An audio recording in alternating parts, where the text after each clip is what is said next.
La trêve n'aura que très peu duré, quelques heures à peine entre l'annonce d'un cessez-le-feu et la reprise de tirs à l'arme lourde et mitrailleuse. Le sud de Tripoli, de nouveau meurtri depuis le début de la semaine, après pourtant quelques mois d'accalmie.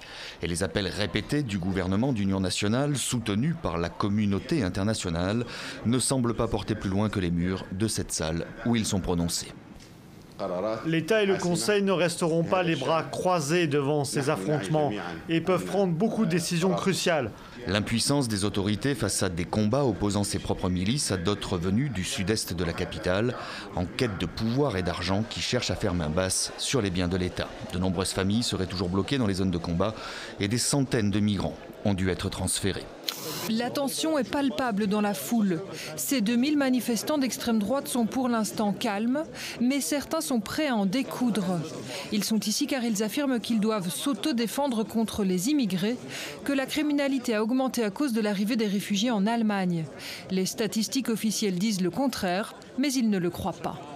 Des révélations accablantes. C'est ce que contient le document produit par un groupe d'experts indépendants de l'ONU.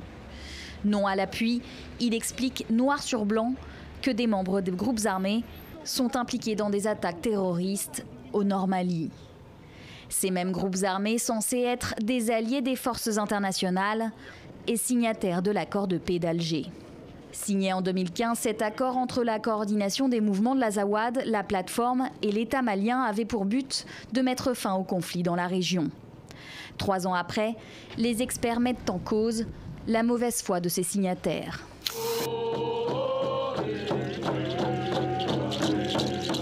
La victoire est énorme pour ces Premières Nations de la Colombie-Britannique. Depuis des années, elles se battent pour ne pas avoir plus de pétrole dans leur cours, et voilà que la justice leur donne raison, du moins pour le moment. We're winning.